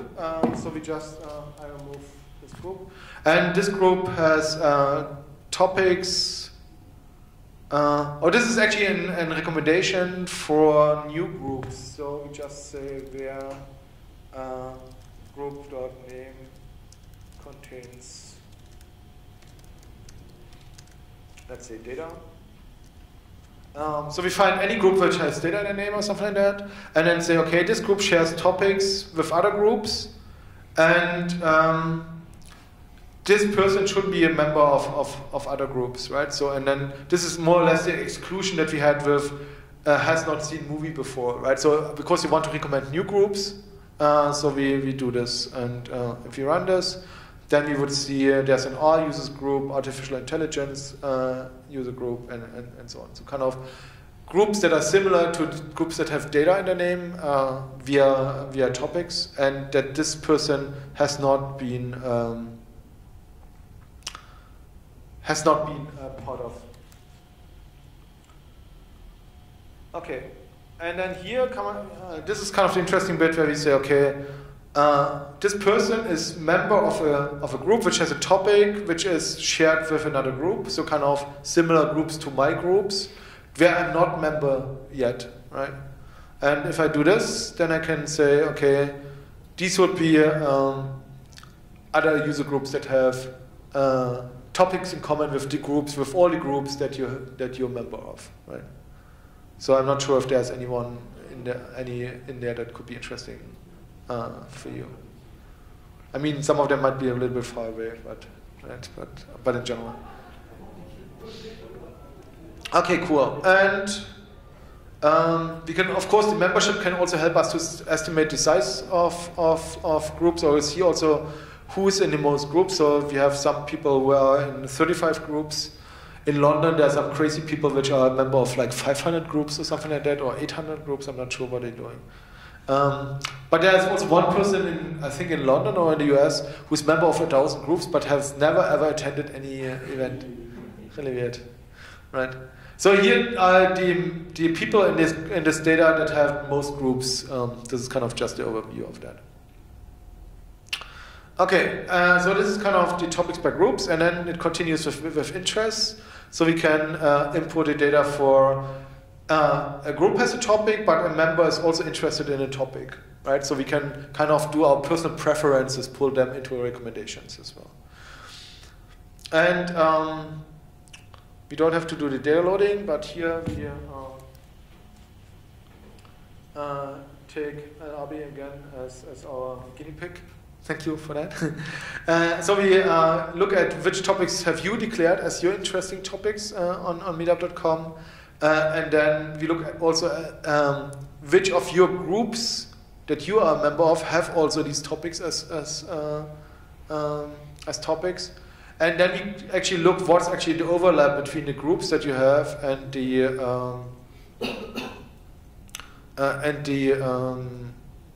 let's see. Oh no, and then we do another recommendation for new groups, and based on these topic overlap scores, and we compute other groups that also have these topics as well. Actually, what I would like to do here is only take the top 10 scoring topics. So all the topics that only have like one of your groups has only, and not the other ones. If you want to fill them out, so what are the most frequent topics? So that's kind of then uses the topics only that are in your top topics, right? So, and it's GDG, Golang, and so on. So this is again, this is already a mixture of not just content-based filtering on the topics of the groups, but also user preferences, because that's individual to each user. So if you do the same recommendation with someone else, then you get other groups. Do you want to be a guinea pig as well? Are you in local? No. Is anyone else in local Casablanca meetup groups? No? Okay. But you can imagine, because topic preferences are personal, the recommendation is personal for the person because it's always driven by their own either behavior or interest that they declared, right? So which makes it much better than just a general recommendation that you send to everyone, because that can only be as bad and as good or as good as an average recommendation, which is never that useful. Right? So the personalization in recommendations is always very, very important. What's interesting is on meetup.com you don't have to specify your interests, right? You could also say, okay, I skip this step, right? And if you have this, so let's see if you actually have users. So there are a bunch of users who don't have interested in, so they don't have topics declared. So these people here. And then we see how often are they member of groups. So they're still a member of like 5 groups or so, but don't have any interest declared. So we can take one of these names here. And then we can actually infer the interest for these people via their groups. Right? So what we do here is we just say, we put in this name. And, oops. So, and the idea was actually, oh, that was wrong. Oh, right. So the outcome of this was actually, okay, when we run a topic-based recommendation, we don't get any results. So we can't recommend anything to them, right? Which would be unfortunate.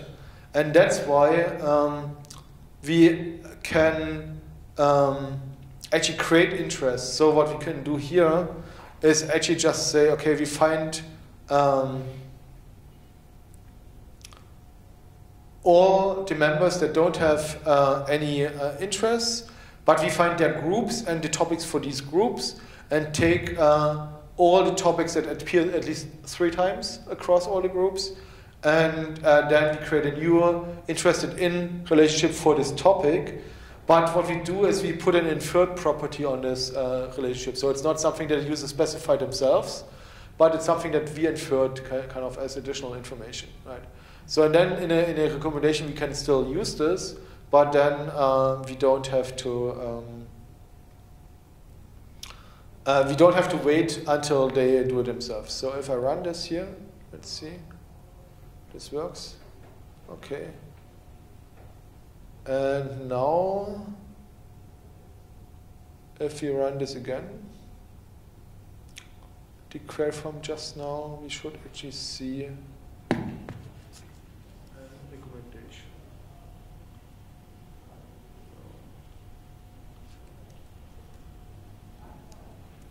So weird.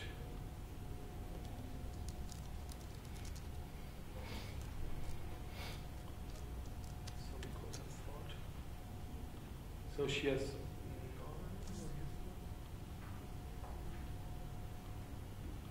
So it could be that for this person actually it didn't create any.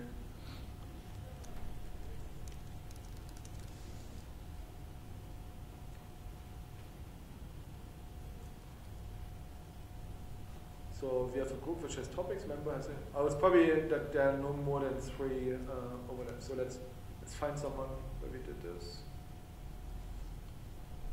Or where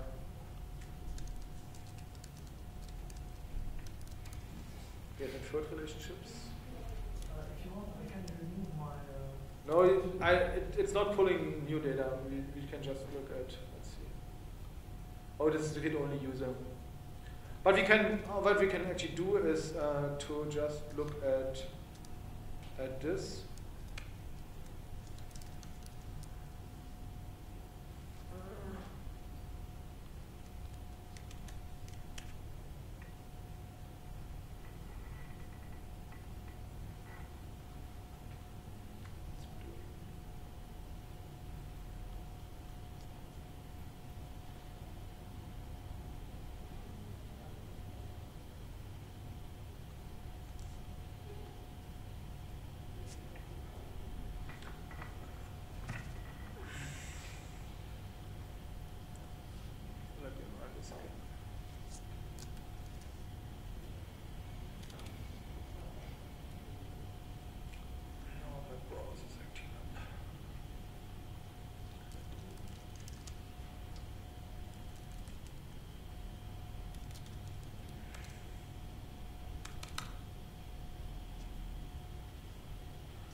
JavaScript applications when they decide to not like you.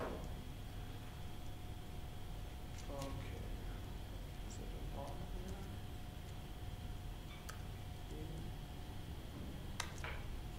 Okay. What? Yeah. Okay, here we have two people where we had inferred a bunch of topics. And so if we take one of them, so which didn't have originally any topics, and then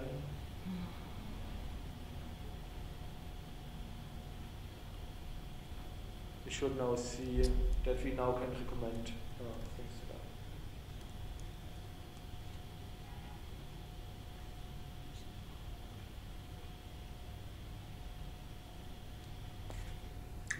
So by inferring topics that they're interested in, we now can do the personalized recommendation even if they didn't initially specify these interests. So that was quite a lot of effort to show this simple fact. Okay, cool.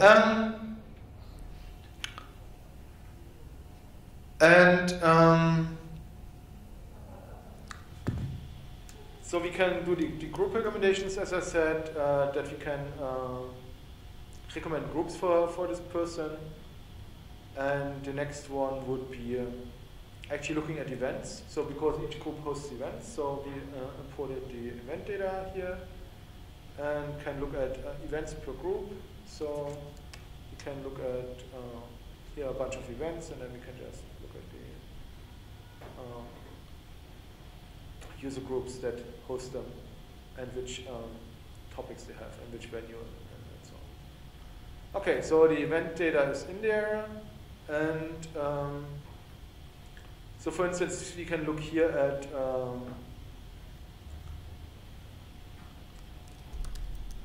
the last 10 events. Oops.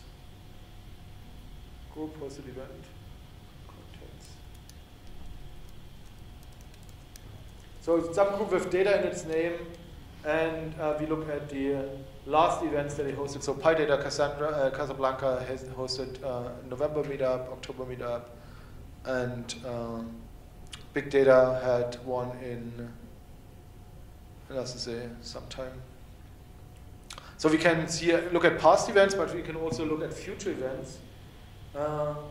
So if I say instead of event time is less than timestamp, I can also say it's greater than timestamp, because meetup groups also have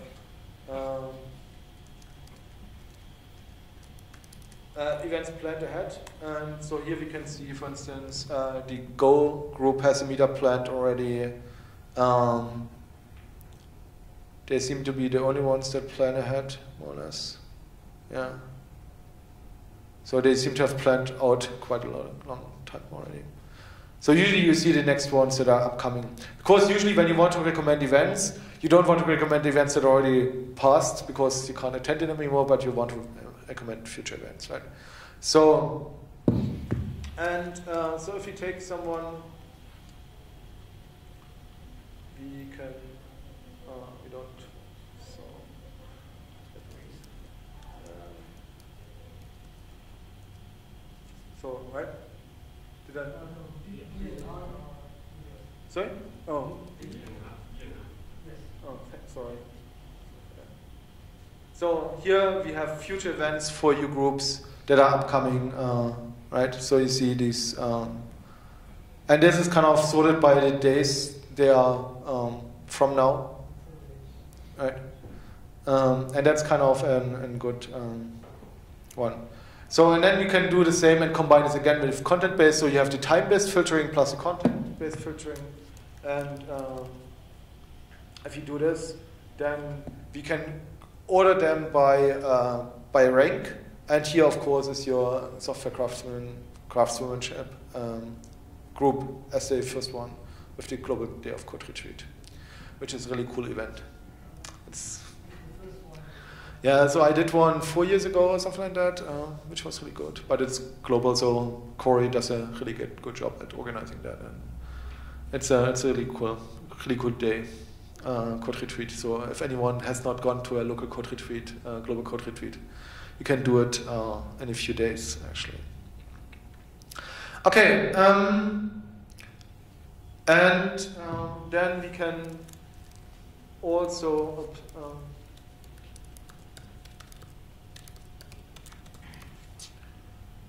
also look into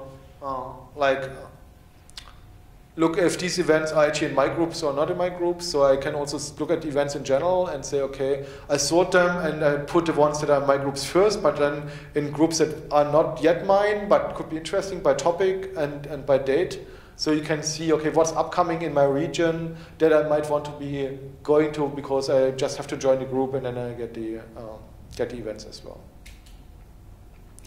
Okay, and the next one combines this with venues. Venues is kind of all the geolocation, and if I skip ahead here to the end,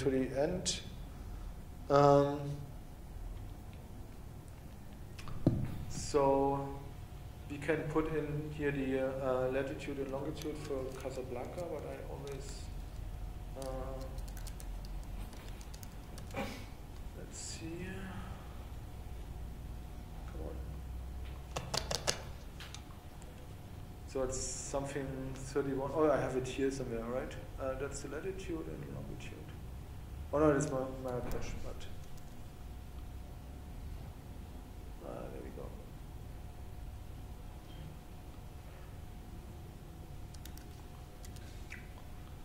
Okay, so we can use the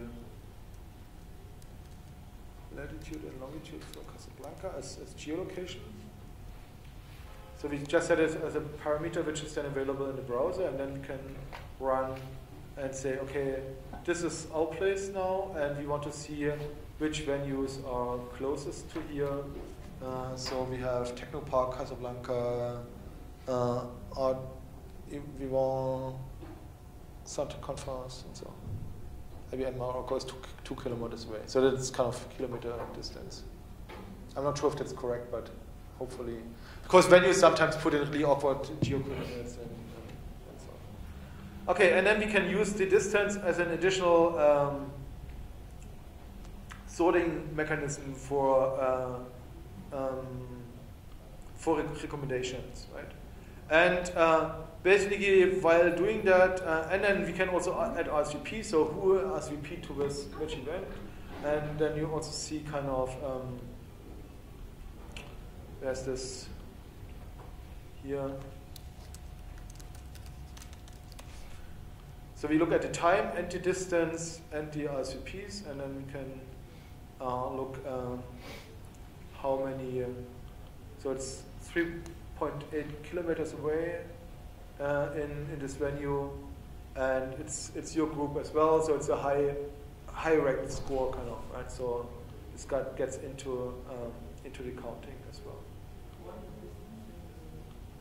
Because oftentimes you want to have something that's closer to you, right? So if you after work you have to travel another 10 kilometers. It's 3.8. So this is for was meters, I think. Let's see. So this is, I think, distance and meters. Mm-hmm. This was one that I didn't change. So I changed all the other distances to kilometers, but this was one that I kind of missed as a distance. And this query is interesting because it looks at which were the groups or the events that you previously attended. So it looks at your past RSVPs here. So this is your member. This is kind of the time step information. And here you actually see like a combined score. So where the score is kind of added from like time and distance and past RSVPs and my group and so on. So it's kind of building up the score as it goes, right? So it says here, is it my group because I'm a member of this group who hosts this event? I look at the event in general, look at the topics of this group, and only if when the two groups have at least 3 events in common. And then I look at what were previous, how many previous events of this group did I attend? That's kind of this previous events. Then I look at the venue and the distance, and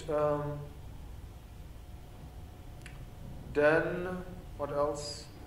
Then it, for instance, here it does an if it's my group, then I get a score of +5 and otherwise in 0. So it's kind of a Boolean trigger for a group. And then I look at the delta in days, how many days is it away, right?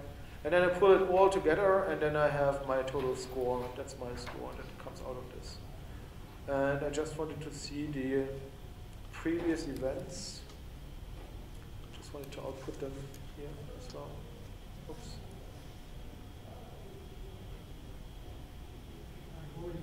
Oh, it already had it. Sorry, I didn't see it. There's the previous events. Ah, there. But then this means you didn't attend any previous events of software crafting? No? Oh, okay. Oh, it's a new group. Cool. Oh, cool. Yeah, cool. Then definitely go there. It's really cool, right? And in the end, what you do is what I mentioned before is that we have this social graph, which means other people in your groups that kind of attended events with you, right? So do you know any of these people? Any of these names?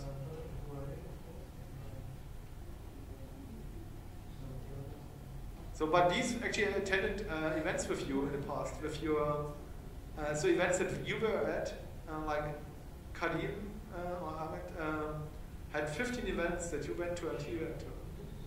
So it's really interesting to see. So perhaps the assumption is wrong that you kind of have something, but you have still something in common because you have the same interests, right? So that's kind of, that's what it does. And so what we do here is actually we take this information and create a virtual real relationship from that. So this is one. Let's see if this works. This is an, come on. Hello, computer. This is a virtual graph which kind of contains people that have been at least 7 times together in an event, and you create a kind of relationship between the people.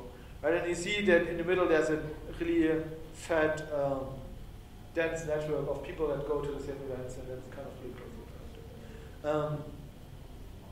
And now it goes away. And what we also do, we actually on the friends, or the virtual friends relationship, we just put also the count information. So there it says count 5 or something like that, right? So you can actually, if I put,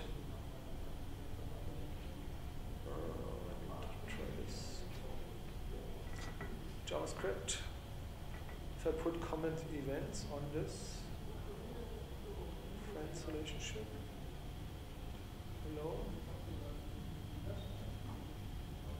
So you see now there are the numbers of how many 11, 5, 7, 5, and so on. How many people they, how often they actually share the event. So these 3 is a little bit overwhelmed with the stuff. Anyway, so what the idea there is then is not just to have this as virtual relationship, but as real relationships. And so it's actually creating the data as friends relationships. So we now have like 1,600 friends relationships in the graph, which have been inferred from behavior. And this is actually something cool, that we can just use behavior of people to infer new data structures from that, and then use these data structures to do the actual recommendation. Okay, cool. And that's it. So there's some more about scoring functions in here, but basically that's most of what I wanted to show you anyway. So if you have any more questions, feel free to ask now or after we finish here. And thanks a lot for your time and your attention. I know it was a lot of content, and none of you has used NiaJ before, but it probably gave you an idea that it's quite powerful in terms of what the complexity is. And actually, this is one query which can power a complete application recommendation, right? So which is actually quite impressive. And so there was a guy from eBay who said they replaced like a large application that they had before with like 7 lines of Cypher that did their kind of central query for recommendations, right? So which is kind of really cool. Okay, thank you a lot, and sorry for all the problems with the room and the internet and everything. That's unfortunate. Okay, cool. I'm also around till Thursday, so if you have questions later, you can also find me. And if you want to try out more, there are more sandboxes in there, but there are also lots of cool data sets where you can pull in data really quickly into Neo4j. If you have something, or if you want to try something, you can also ask me and I can help you kind of get started from that. Okay, cool. Thank you. Thanks a lot.